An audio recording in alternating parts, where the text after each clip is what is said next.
Bonjour à tous, c'est Claire et bienvenue dans cette vidéo où nous allons parler des énergies pour la semaine prochaine. Alors pour cela j'ai utilisé deux jeux, Goddess Season, Sirène, les déesses et les sirènes, et Gods and Titans, les dieux et les titans. Donc les deux jeux ont été faits par les mêmes personnes, Stacy DeMarco et illustrés par Jimmy Manton. Donc là, on parle d'archétypes masculins, archétypes féminins, à travers des contes et des mythologies qui sont issues un peu de toutes les traditions. Je mélange les deux jeux parce que j'aime bien avoir un jeu qui soit autant masculin que féminin. Donc ça donne ça, parce que les dos sont différents. Et ça fait pas mal de cartes, du coup. Et puis donc je fais un tirage en fermant les yeux pour pas être influencée par la couleur des cartes. Donc pour lundi et mardi, on a cette carte-là qui est Lug, Skills, les talents, et qui parle donc justement des talents et des compétences. Hein. Donc c'est un dieu qui a plein de talents différents. Donc sur lundi-mardi, on va avoir ce travail à faire sur quels sont mes talents, quelles sont mes compétences, qu'est-ce que je sais faire, qu'est-ce que je sais bien faire.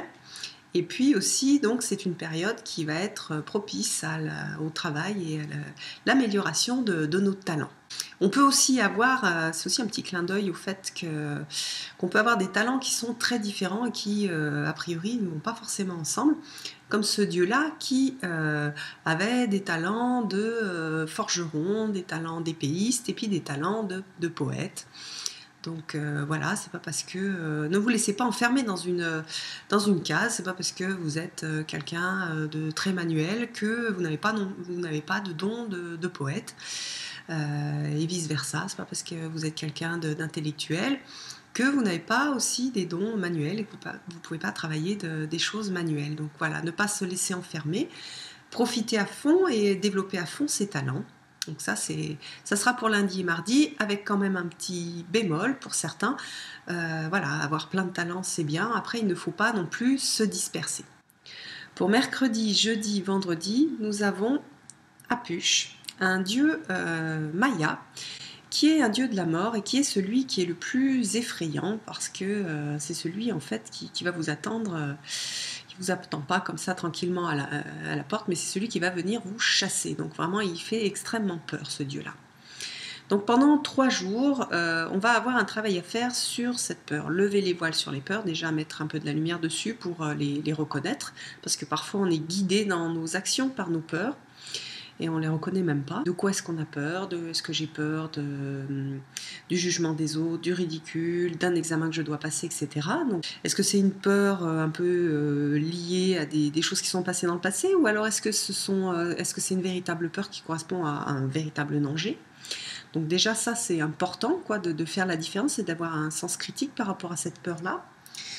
Après, donc Apush, il est lié donc à la peur de la mort. Donc symboliquement, c'est la peur du changement. Hein, la mort dans les oracles, c'est le changement, c'est mort-naissance. Donc voilà. Alors après, ne luttons pas contre ces changements qui arrivent dans notre vie, parce que souvent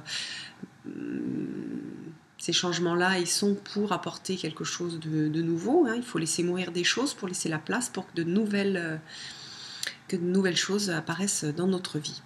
Surtout qu'après, pour samedi-dimanche, on a cette carte-là, alors là, qui est une énergie féminine et qui est Perséphone, fameuse Perséphone qui avait été capturée par Hadès, le roi des enfers, et puis qui a été délivré, et puis qui vient la journée apporter la lumière sur terre et qui retourne dans les enfers la nuit. Voilà. Donc ça, Perséphone, elle est liée, elle, au cycle. Donc à nouveau, au cycle, c'est les cycles mort-renaissance, c'est-à-dire mort pendant la nuit, renaissance pendant la journée. Et nos vies sont faites de cycles. On voit aussi que la nature est faite de cycles. Hein. On a les saisons, on a les cycles des marées, on a les cycles féminins. Donc 2 jours de week-end pour travailler les cycles et puis se rendre compte de ces cycles. C'est-à-dire, je suis dans une période lumineuse, il y a un moment et je vais repasser du côté sombre parce que ça fait partie de la vie et que ça permet d'avancer. et que si on veut s'affranchir de ces cycles, eh bien c'est la véritable mort. La vie est dans le mouvement et dans les cycles. Et si je suis dans une période sombre, je sais qu'un jour la période lumineuse va arriver.